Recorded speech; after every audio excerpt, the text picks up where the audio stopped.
Frédéric Chaumont pour la chaîne Agora TV et la chaîne Jasper Madère. Chers citoyens et chers sous-citoyens, bonjour à tous. Voici les différents sujets qui seront abordés sur cette vidéo.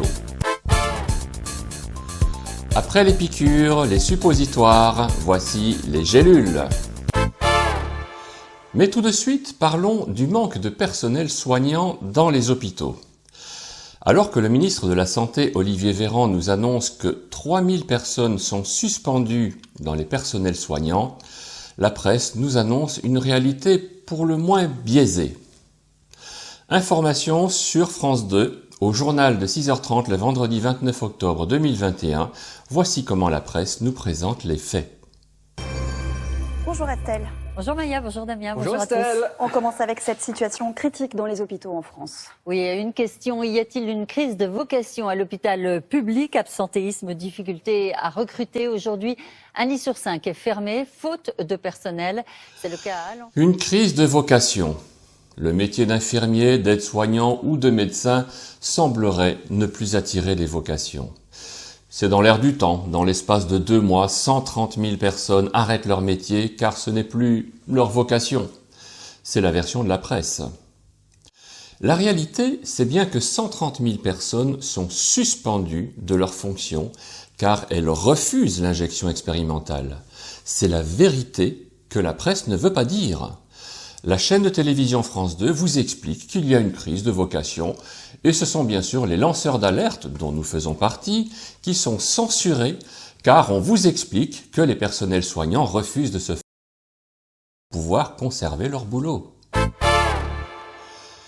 Il y a eu les piqûres, mais manifestement tout le monde n'était pas vraiment intéressé.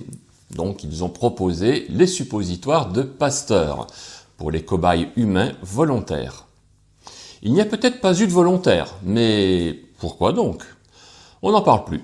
Alors Olivier Véran a trouvé une gélule de chez Merck, le Molnupiravir, et le laboratoire se vante d'un résultat positif à 50%. Bien entendu, l'IA est utilisé dans beaucoup de pays avec près de 100 de bons résultats, semble ne pas intéresser M. Véran. Il faut dire que coûte environ 4 à 5 $ la dose, alors que le Molnupiravir coûte environ 600 $ la dose. Si on ose encore me dire qu'il n'y a pas de business derrière tout ça, je veux bien qu'on me coupe la main. Olivier Véran joue bel et bien l'agent commercial de Big Pharma, et il vient de commander 50 000 doses de ce nouveau mystère. Une petite commande d'environ 30 millions d'euros pour un nouveau produit dont on ne sait rien, une fois de plus. Avec l'argent de nos impôts. Imaginez une pilule qui coûte le prix d'environ 15 grammes d'or. Oui, c'est beaucoup plus cher que l'or. Donc ça les intéresse. Pourtant, ce médicament n'est pas encore officiellement autorisé.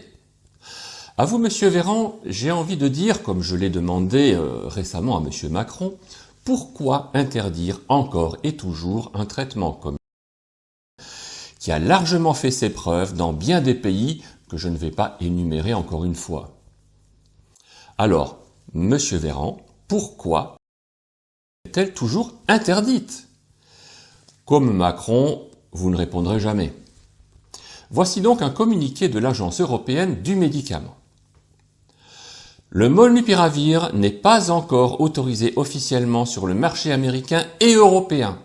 L'Agence européenne du médicament, EMA, a indiqué ce 25 octobre avoir débuté l'examen en continu du Molnupiravir. L'EMA évaluera davantage les données sur la qualité, la sécurité et l'efficacité du médicament. L'examen continu se poursuivra jusqu'à ce que suffisamment de preuves soient disponibles pour que la société puisse soumettre une demande formelle d'autorisation de mise sur le marché. Fin de communiqué. En tout cas, les 50 000 doses sont commandées. Par ici la monnaie. Monsieur Véran, Monsieur Macron, un jour, il faudra rendre des comptes. Ou au moins des réponses à nos questions. Pourquoi faites-vous ça? Le grand spectacle du Corona Circus continue. Approchez petits enfants, ça va être à votre tour.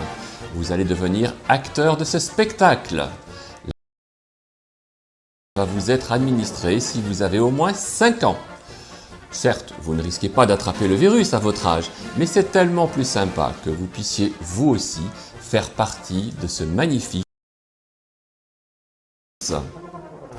Approchez petits et grands, il y aura de la place pour tout le monde. Quant à vous, chers citoyens et sous-citoyens, j'espère que vous comprendrez tous la situation en vous renseignant partout où vous le pouvez, et vous comprendrez bien vite que nous ne devons pas nous laisser faire. Pensons avant tout à nos enfants.